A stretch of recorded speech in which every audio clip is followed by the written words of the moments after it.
It's time. Shake yourselves awake and get ready to fly. Yes, sir. Come on, Soren.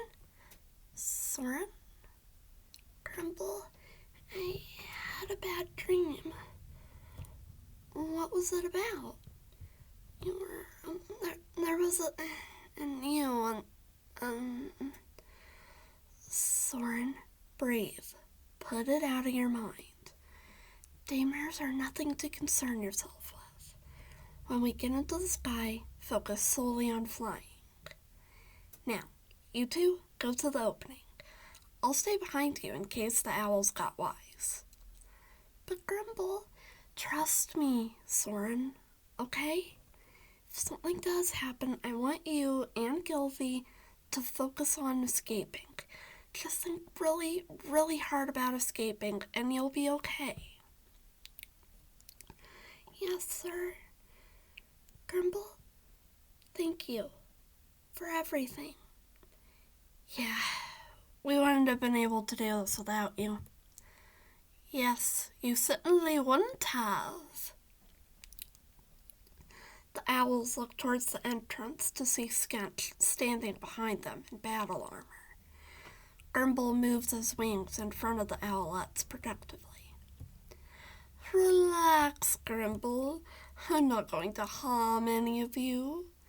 I understand why you're acting like this. You must be very fond of them.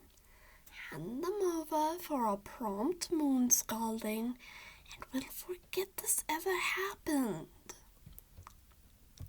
No, this ends here.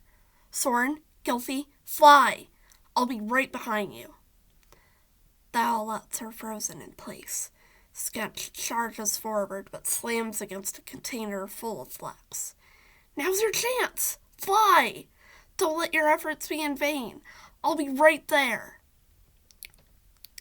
The owlets nod and fly through the hole with Grumble behind them. Sketch manages to get free and goes after them. Grumble sees her fast approaching and turns around to face her. Soren looks back and sees Grumble get slashed on the wing. Soren's eyes widen in horror as Grumble slashes Sketch's wing, and in turn she stabs him with her talons. Gilfy looks back and sees Grumble's body, then looks back at Soren and pushes him forward. Come on, Soren, don't go yeep. Not now. It's my fault.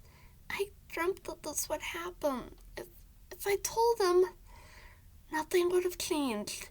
He would have still seen it as just a dream. Sketch still would have attacked him. The only difference being that he would have thought maybe Soren did see this. How are you so calm about this? I'm not. I'm focusing as hard as I can on flying. Come on, Soren. We're so close. Don't let his sacrifice be in vain. Soren nods and follows Gilfy out of the canyon. Soren looks back for a moment, then continues onward. The scene cuts to the desert. The two owls are noticeably tired. Suddenly, a small owl shoots upward and almost hits Gilfy. Whoa! Gilfy, are you okay? Yeah, what was that? A short-eared owlet meekly flies over to them. Sorry about that. Guess I got a little carried away. And with that attempted murder out of the way, I think you best return to the nest, Ruby. Right. Come on, you two. You look like you could use some rest. 2 more rodents dig. 2 more coming up. I found a rather large one just now. Ruby flies to a cactus with Soren in tow. Gilfy stares at it for a moment before her eyes grow wide in shock. She rushes ahead and stumbles into the hollowed-out cactus before Soren and Ruby. Soren hides behind Gilfy upon seeing the great gray owl, Twilight, but calms down when he sees a snake tending to an unconscious pygmy owl. Mrs. P? That voice sounds familiar. Soren? Oh, Mrs. P, it is me, Soren. Ah, so this was the owl you were on about. Soren, goodness, what happened to you? Your parents searched for you for weeks. They hardly slept a wink. You were never found dead, so they hoped you were alive somehow. It's a long, horrible story. Essentially, I was taken by some really scary owls. I made some friends, though. One of them is right here. She's an elf owl named Gilfie. Are Ma, Da, Eglantine, and Cled okay? Soren, your sister vanished. Now don't panic. Cled swore she left with one of his friends to find you. Your parents and Cled are looking for her now. I came to Kinnear to visit an old friend and to ask her for help. Oh, so you're Mrs. P. Was my family okay? I'm very sorry, dear. Your mother was okay, but the rest of your family had been. They were eaten. Twilight, don't be so blunt. I'm so sorry, Gilfie. My mother. You said she was okay? Yes, she managed to escape thanks to 2 burrowing owls, but she was wounded and traumatized by what had happened. So heartbroken that it made her ill. Angustia held on for a month, but she died. Twilight! It's my fault. If I hadn't been practicing that day, then maybe they would still be. Gilfie, it's not your fault that Sadoggy's attacked. Soren here is correct. Lately, they've been eating all sorts of birds. Twilight, I'm glad you're trying to be comforting, but that might not be the most appropriate thing to talk about right now. Besides, what if she wakes up while you talk about birds breaking the taboo? What happened to her? Found her in a forest fire a few nights before we came here. I think that either she was carrying an egg, or there was an attempted murder. The sight was enough to make a battle-hardened owl yarp. She was covered in. Anyways, that same night, he found me in a tree. I was trying to escape something, and got stuck. Digger sees Gilfie crying and goes to comfort her. Hey, do you remember me? I'm Digger. Yeah, you and your little brother kept asking if I could play with you for a bit. I'm glad to see you're okay. Your family, were they, Yeah. I try not to think about it too much. It's weird. We heard rumors, but Connie and I always told Flick that the other owls were just trying to scare us. Same with my older sisters. They were always telling me that I had nothing to be afraid of. Twilight notices Soren looking at him. Do you need something? You're about our age, aren't you? A little older, yes. Why? I was just wondering, are you, an orphan? I suppose so. I mean, I know I hatched at twilight and no one was around, but I'm not sure if my folks were dead or out hunting. I was snatched by a Sadoggy's patrol upon hatching, but I bit the talon and was watched for a bit by an older owl. Did that owl teach you to fly? No, I had taught myself everything at Twilight School of Tough Learning. Twilight, Owls approach.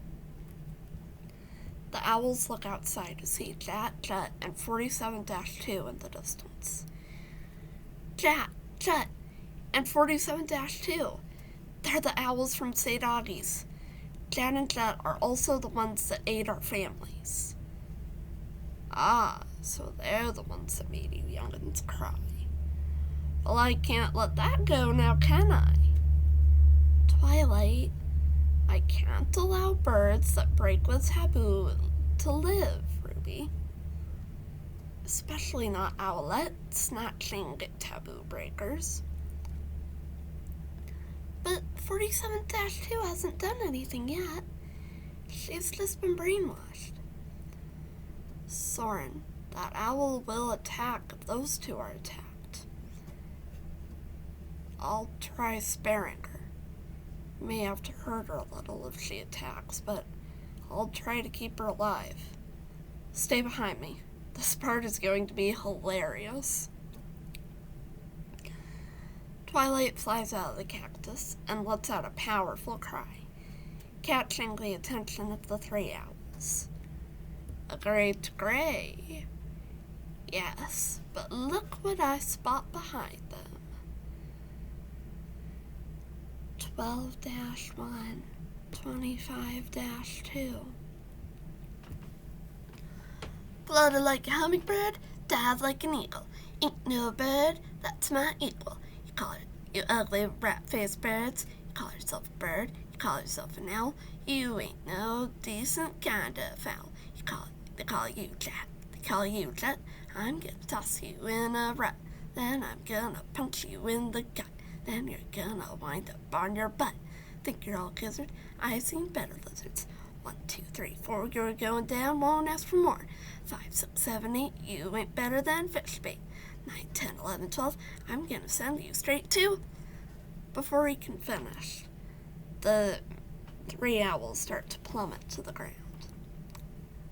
Twilight blinks for a moment before diving down and slashing Jan and Jet just as they start to recover. 47-2 sees this and quickly recovers. She then flies at Twilight.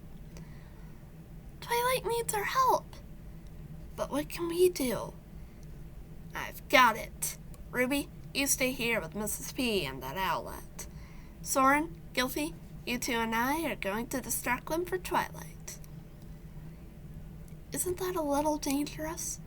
Not if we stay ahead of them and stay close to each other. We'll be careful. Ruby, please stay here. The three owls fly out of the hollow and let out a call. Jet, remember us? You literally just left a couple hours ago. No matter. Grimble isn't here to protect you anymore. Don't believe we ever ate a barn owl before.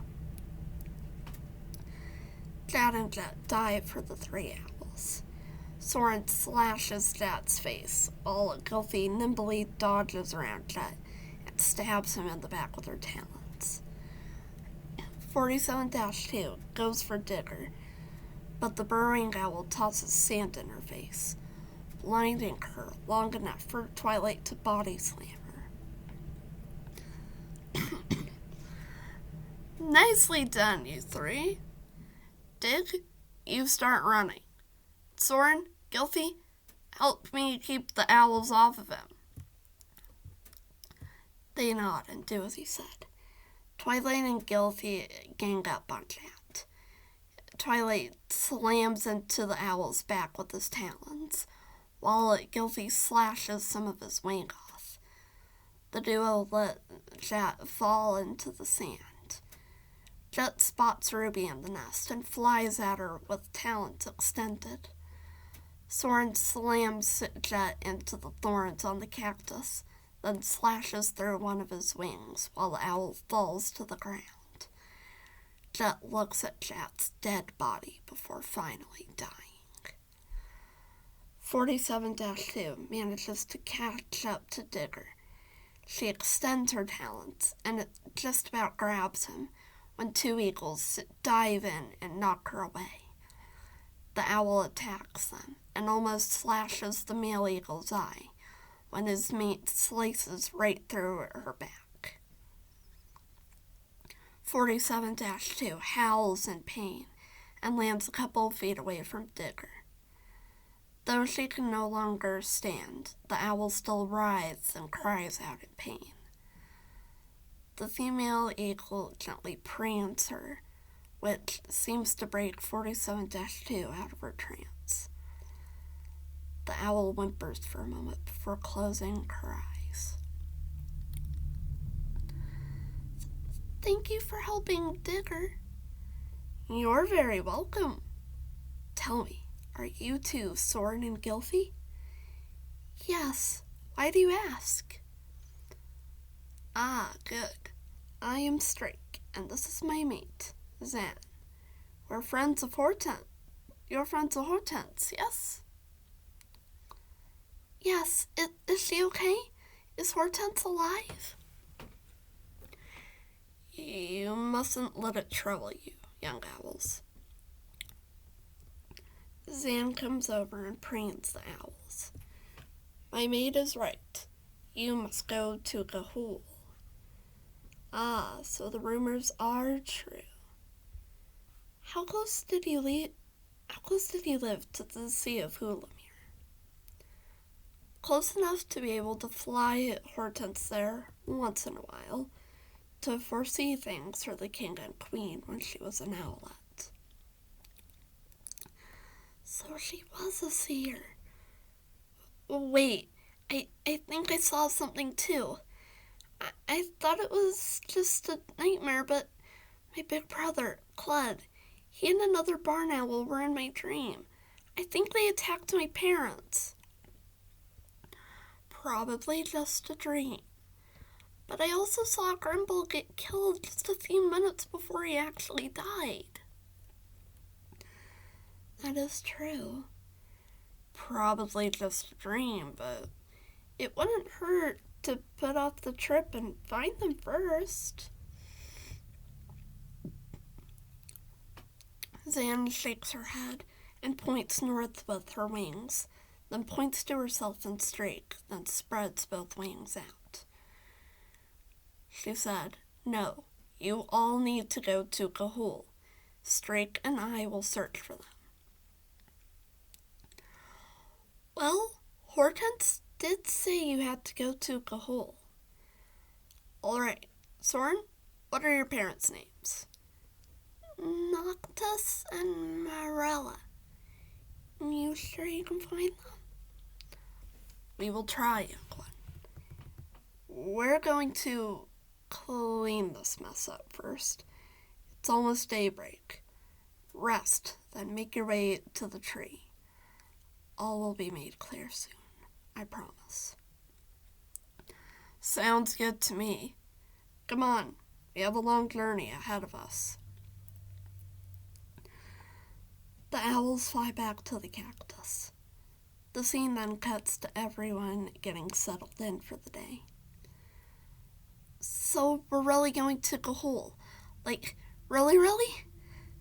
Yes, Ruby. Really, really.